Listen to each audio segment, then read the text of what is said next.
جب بھی آپ صبح فجر کی نماز پڑھ لیں، اس کے فوراً بعد ایک تسبیح جس کسی نے بھی پڑھی، غیب سے اسے 100 کروڑ ملے۔ سینے کا اتنا بڑا راز پہلی بار کسی کو بتا رہا ہوں، آپ بھی دل تھام کر سنیے گا۔ اعوذ باللہ من الشیطان الرجیم، بسم اللہ الرحمن الرحیم۔ السلام علیکم ورحمۃ اللہ وبرکاتہ۔ فجر کی نماز کے بعد آپ نے یہ وظیفہ کرنا ہے۔ جو میرے بھائی بہن دوست دولت کی کمی کی وجہ سے شدید پریشانیوں میں مبتلا ہیں، ان دوستوں کو آج میں اپنے سینے کا خاص راز بتانے لگا ہوں۔ آپ سب دل تھام کر بیٹھیے گا اور سنیے گا۔ انشاءاللہ تعالی اس وظیفے کو کرنے سے آپ کی بھی تمام پریشانیاں دور ہو جائیں گی۔ اس کا طریقہ یہ ہے کہ جب بھی آپ فجر کی نماز پڑھ لیں، اس کے بعد فوراً اسے پڑھ لیں۔ اللہ پاک کا ایسا کرم ہوگا کہ آپ کی عقل حیران رہ جائے گی کہ اچانک جو دولت کا طوفان میرے پاس آ گیا ہے وہ کہاں سے آیا ہے۔ آج کا میرا وظیفہ ایک خاص تسبیح کا وظیفہ ہے جو میں آپ کو بتانے لگا ہوں۔ اس کو صرف ایک بار نماز فجر کے بعد پڑھ لو، آپ کے پاس جو دولت کی کمی ہوگی انشاءاللہ تعالی اگر اللہ نے چاہا تو وہ ختم ہو جائے گی۔ ناظرین کرام، یہ ایک ایسی تسبیح ہے، یہ ایک ایسا عمل ہے، یہ ایک ایسا وظیفہ ہے کہ جس کو کرنے سے اللہ تعالی بہت زیادہ خوش ہوتے ہیں، اور یہ تو سبھی مسلمانوں کا عقیدہ ہے کہ جس سے اللہ تعالی خوش ہو جائے اس کی دنیا اور آخرت دونوں ہی پلک جھپکتے میں سنور جاتی ہیں۔ اس کے ہر بگڑے کام غیب سے ٹھیک ہو جاتے ہیں۔ اس وظیفے کو، اس عمل کو، اس تسبیح کو کرنے والے پر اللہ تعالی اپنی خصوصی رحمت و شفقت نازل فرماتا ہے اور اس کو اپنے نیک اور برگزیدہ بندوں کی فہرست میں بھی شمار کر لیتا ہے، اور پھر اس بندے کی جو بھی حاجات ہوتی ہیں ان کو اللہ تعالی جلدی پورا فرما دیتے ہیں۔ اگر رزق کے حوالے سے کوئی تنگی یا پریشانی ہو تو رب کعبہ پورے سال کا ڈھیروں رزق اور دولت اس کے نصیب میں لکھ دیتا ہے، کیونکہ اس عمل کو کرنے سے، اس وظیفے کو کرنے سے اللہ تعالی نصیب اور تقدیر کے فیصلے بھی کر دیتا ہے۔ آپ کسی بھی دن اس تسبیح کو کر سکتے ہیں، لیکن اگر آپ اس وظیفے کو، اس تسبیح کو جمعہ والا دن کریں گے تو زیادہ مناسب ہوگا۔ اب میں وہ خاص وظیفہ آپ کے حوالے کر رہا ہوں جس کو پڑھنے والا رب کعبہ سے بیٹھے بیٹھے لاکھوں اور کروڑوں کی خواہش بھی کرے گا تو میرا رب لاکھوں کروڑوں روپیہ بھی عطا فرمائے گا۔ یہ وظیفہ پڑھنے والے سے رب خوش ہو جاتا ہے، اور جس بندے سے رب خوش ہو جائے اس کا ذکر فرشتوں سے کرتا ہے، اسے نام لے کر پکارا جاتا ہے، اور پھر حکم جاری کر دیا جاتا ہے اور فرشتوں سے فرمایا جاتا ہے کہ جاؤ اور میرے اس بندے کی ہر حاجت کو پورا کر دو، اس کا ہر مقصد پورا فرما دو۔ یہ جو کچھ بھی مانگتا ہے، جیسا بھی مانگتا ہے، جلدی سے جاؤ اور میرے غیبی خزانوں سے اس کی جولیاں بھر دو۔ اللہ والو، جب رب کی ذات تم کو دینے کے لیے تیار ہے تو پھر تم لوگ لینے سے کیوں انکار کرتے ہو؟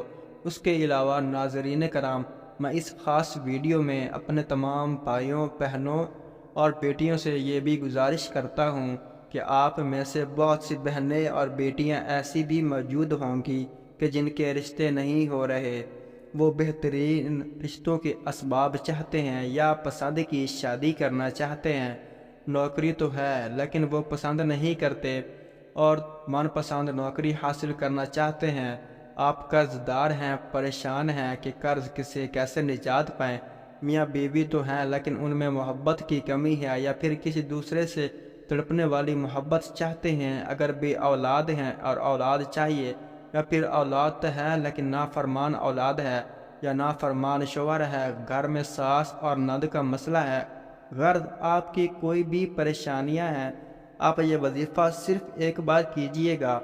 انشاءاللہ تعالی اگر اللہ نے چاہا تو آپ جس مقصد کو بھی ذہن میں رکھ کر کریں گے، میرا رب اس مقصد کو ایک ہی دن میں پورا فرمائے گا۔ حضرت ابو ہریرہ رضی اللہ تعالی عنہ کی روایت کا مفہوم ہے کہ نبی کریم صلی اللہ تعالی علیہ وآلہ وسلم نے فرمایا کہ دو کلمے سبحان اللہ و بحمدہ سبحان اللہ العظیم ادائیگی کے اعتبار سے تو زبان پر ہلکے ہیں، لیکن میزان پر بہت ہی بھاری اور رحمان کے نزدیک انتہائی محبوب ہیں۔ حضرت ابو ذر غفاری رضی اللہ تعالی عنہ روایت فرماتے ہیں کہ حضور سید العالمین صلی اللہ تعالی علیہ وآلہ وسلم نے مجھ سے ارشاد فرمایا، کیا میں تجھے اللہ رب العزت کے پسندیدہ کلام کے بارے میں مطلع نہ کر دوں؟ میں نے عرض کیا، یا رسول اللہ صلی اللہ تعالی علیہ وآلہ وسلم، مجھے اللہ تبارک و تعالی کے محبوب کلام کے بارے میں ضرور بتائیے۔ آپ نے فرمایا، بے شک اللہ کریم کا پسندیدہ کلام ہے، سبحان اللہ و بحمدہ۔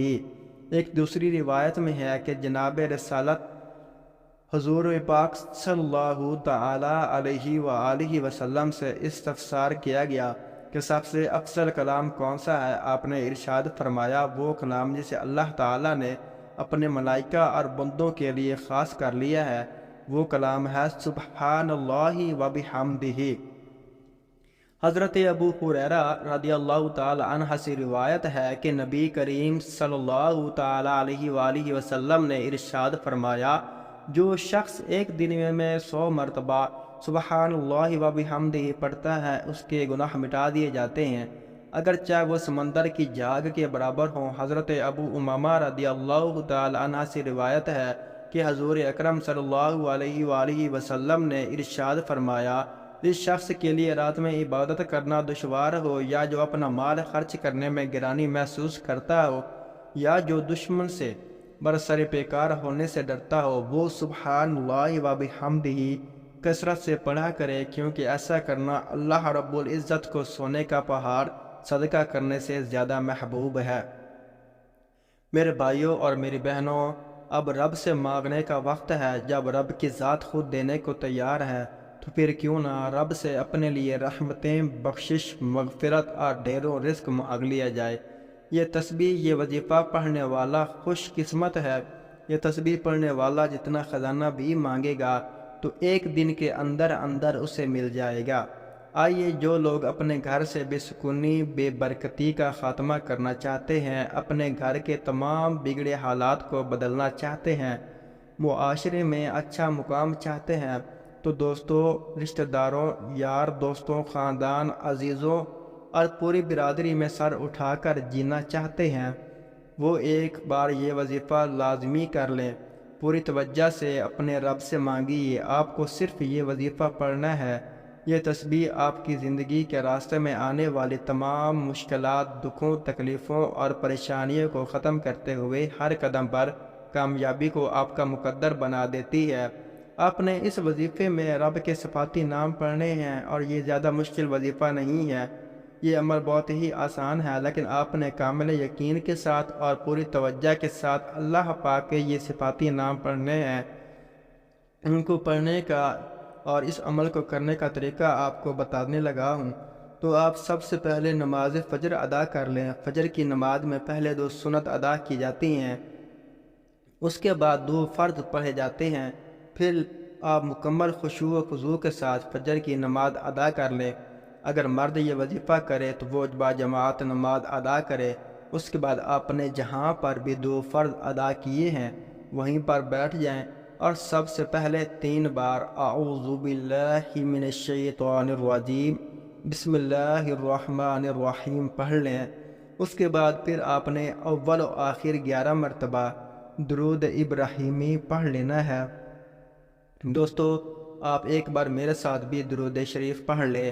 اللہم صلی علی محمد وعلی آل محمد کما صلیت علی ابراہیم وعلی آل ابراہیم انکا حمید مجید۔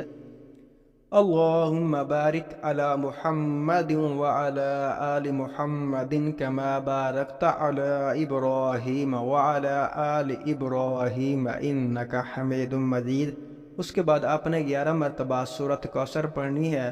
اس کے بعد 33 مرتبہ اللہ کا صفاتی نام یا مجیدو یا مجیدو یا مجیدو، اس کو آپ نے پڑھنا ہے، اور اس کے بعد آپ نے 11 مرتبہ سورۃ اخلاص پڑھ لینی ہے۔ بسم اللہ الرحمن الرحیم، قل هو اللہ احد اللہ الصمد لم یلد ولم یولد ولم یکن لہ کفوا احد پڑھ لیں، اور پھر آپ نے 33 مرتبہ اللہ کا دوسرا صفاتی نام یا لطیف پڑھنا ہے۔ یاد رہے یا لطیف یا لطیف یا لطیف، اس کو بھی اچھی طرح 33 مرتبہ پڑھنے کے بعد آپ نے پھر 33 مرتبہ یا ودود پڑھنا ہے، یا ودود یا ودود یا ودود۔ اس کو اچھے طریقے سے پڑھنے کے بعد آپ نے پھر 33 مرتبہ یا مقتدر پڑھ لیں، یا مقتدر یا مقتدر یا مقتدر۔ آپ کی جتنی بھی دولت کی تنگی ہے انشاءاللہ تعالی جلد ہی ختم ہو جائے گی۔ آپ جیسے ہی یہ عمل کریں گے آپ مالا مال ہو جائیں گے، آپ کی بدقسمت کے تالے کھل جائیں گے، آپ کی غیب سے مدد ہوگی۔ آپ یہ ایک تسبیح میرے بتائے گئے طریقے کے مطابق ہی پڑھ لیجئے گا، انشاءاللہ تعالی میرا رب راضی ہو جائے گا۔ پھر آپ کو اتنا نوازے گا، اتنا نوازے گا کہ آپ خود بھی سمجھ نہیں آئے گی کہ کہاں کہاں سے دولت آ رہی ہے، اور آپ کی بھی آنے والی نسلیں مجھے یاد رکھیں گی۔ اس عمل کی اجازت ہر کسی کو ہے۔ اگر ویڈیو پسند آئی ہو تو چینل کو سبسکرائب ضرور کرنا۔ آخر میں دعا ہے کہ اللہ تعالی ہماری اس ویڈیو میں کی گئی تمام کوتاہیوں کو معاف فرمائے، اور جو بھی اس وظیفے کو کرے اللہ پاک اپنے پیارے حبیب صلی اللہ تعالی علیہ وآلہ وسلم کے صدقے ان کی تمام جائز حاجتیں اپنی بارگاہ میں قبول و منظور فرمائے۔ آمین آمین آمین۔ اللہ ہمیں اور آپ سب سننے اور دیکھنے والوں کو اپنی حفاظت و امان میں رکھے۔ السلام علیکم ورحمۃ اللہ وبرکاتہ۔